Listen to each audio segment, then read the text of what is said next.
ሰላም ጤና ይስጥልን በመላው ዓለምና በሀገር ቤት ሆናችሁ ዝግጅታችንን የምትከታተሉ የተወደዳችሁና የተከበራችሁ የኢትዮስ ሚዲያ ቤተሰቦች እንደምን ቆያችሁ?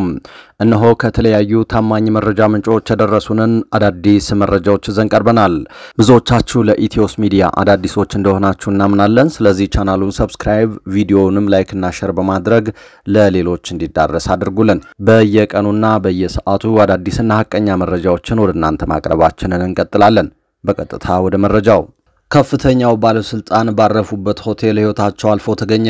በደቡብ ወሎ ዞን የቀድሞ የቦረና ወረዳ ዋና አስተዳዳሪ የነበሩት አቶ ደረጃ አራጋው በደሴ ከተማ ባረፉበት ሆቴል የካቲት 26 2017 ዓ.ም ለየካቲት 27 2017 ዓ.ም አጥቢያ ሌሊት ህይወታቸው አልፎ መገኘቱን የተረጋገጠው የአቶ ደረጃ አስከሬን ወደ ትውልድ አካባቢያቸው መካነ ሰላም የተላከ ሲሆን የህልፈተ ህይወታቸው ምክንያት እስካሁን በውል አለመታወቁን መረጃው ይፋ አድርጓል።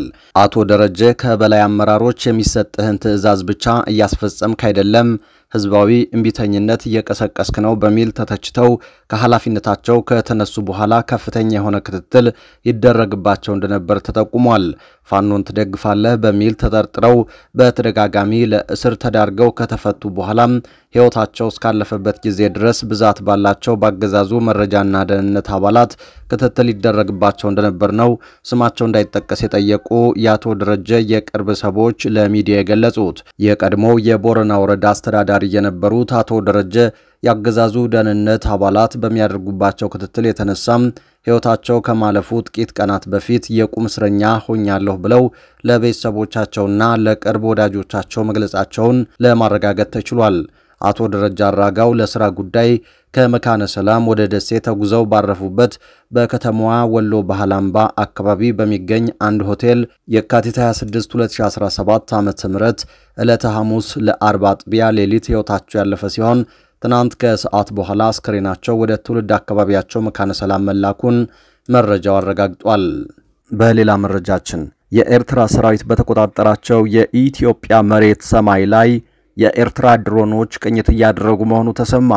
ባሳለፍነው ረቡዕ የኤርትራ መንግስት ያሰማራውና ሰማይ ላይ ለረጅም ሰዓታት ቆይቶ እንደነበር የተነገረለት የሻቢያ ድሮን በዛላምበሳ፣ ፋጺ፣ ጾረናና ሃም በተባሉ አካባቢዎች ቅኝት ሲያደርግ እንደነበር ታውቋል።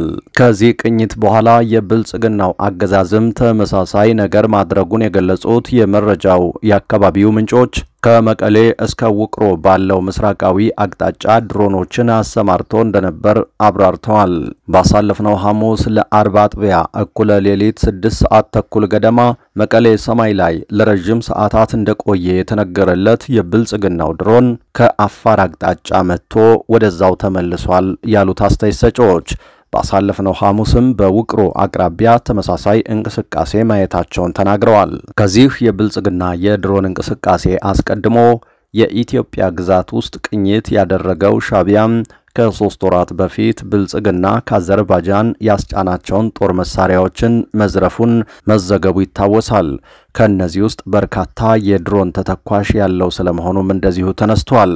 ብልጽግናም ሆነ ሻቢያ ከቱርክና ቻይና የተገዙ የድሮን ትጥቆች ያሏቸው ሲሆን የአዲስ አበባው አገዛዝ አሁን ስራ ላይ ያሉ 20 የሚደርሱ ድሮኖች እንዳሉት ይገመታል።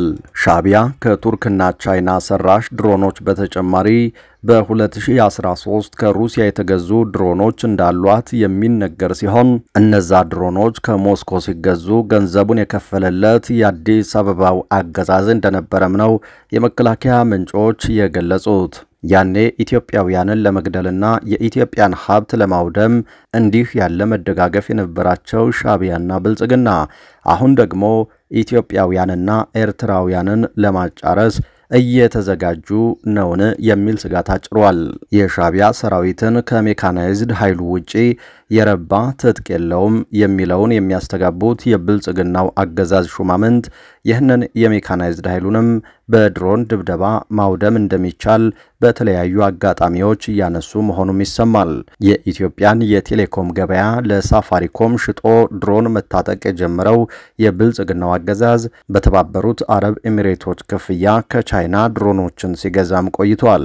በተመሳሳይ ሻቢያም ከብልጽግናው መንግስት በተጨማሪ ግብጽና ሳውዲ አረቢያ ድሮኖችን እንዳስታጠቁት እየተነገረ ነው። ከዚህ በተጨማሪ ሻቢያ በድንበር አቅራቢያ ጸረ ድሮኖችን መትከሉን መዘገባችን ይታወሳል። በሌላ በኩል በጎጃምና ሸዋ ቀጠናዎች ከባባድ ውጊያዎች እየተደረጉ ነው። የአማራ ፋኖ አደረጃጀቶች በወሎ በጎጃምና በሸዋ የተለያዩ ቀጠናዎች ውጊያዎችን ማደራጀቶችን እና የመዋቅር ስራዎችን እየሰሩ ነው። በዚህም የአማራ ፋኖ በወሎ ቤተ አማራ ክፍለ ጦሮች በቀጣይ ስለሚሰሯቸው ግዳጆች የድርጅቱ ከፍተኛ አመራሮች በተገኙበት ውይይት አድርገዋል። ሰሜን ወሎ ዞን ግዳን ወረዳ ጥራሪ ላይ የድርጅቱ ከፍተኛ አመራሮች በተገኙበት በተደረገ ውይይት ከራያ ቆቦ ዞብል አፋር ድንበር እስከ ጎንደር እብናት ድረስ ተሳስሮ በርካታ ተጋድሎ እያደረገ ያለው የወሎ ቤተ አማራ ኃይል በቀጣይም ይህንን ቀጠና አጠናክሮ እንደሚቀጥል በውይይቱ ላይ መተማመን ላይ ተደርሷል።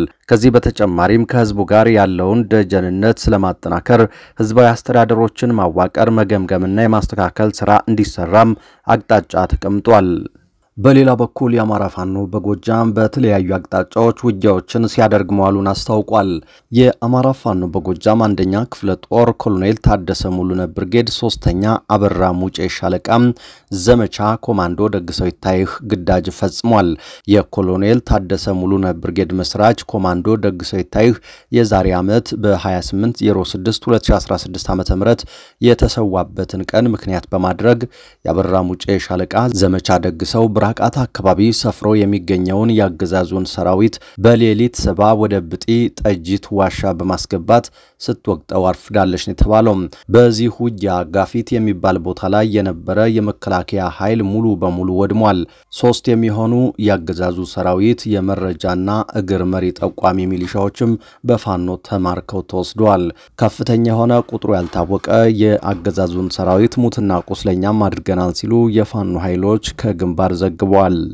በሌላ መረጃ ግሩም ጫላ የተባለው የሲጂቲኤን ጋዜጠኛ ለጋዜጠኛ ኤልያስ መሰረት ዘገባ የሰጠው ጸያፍ ምላሽ እጅግ እያነጋገረ ነው።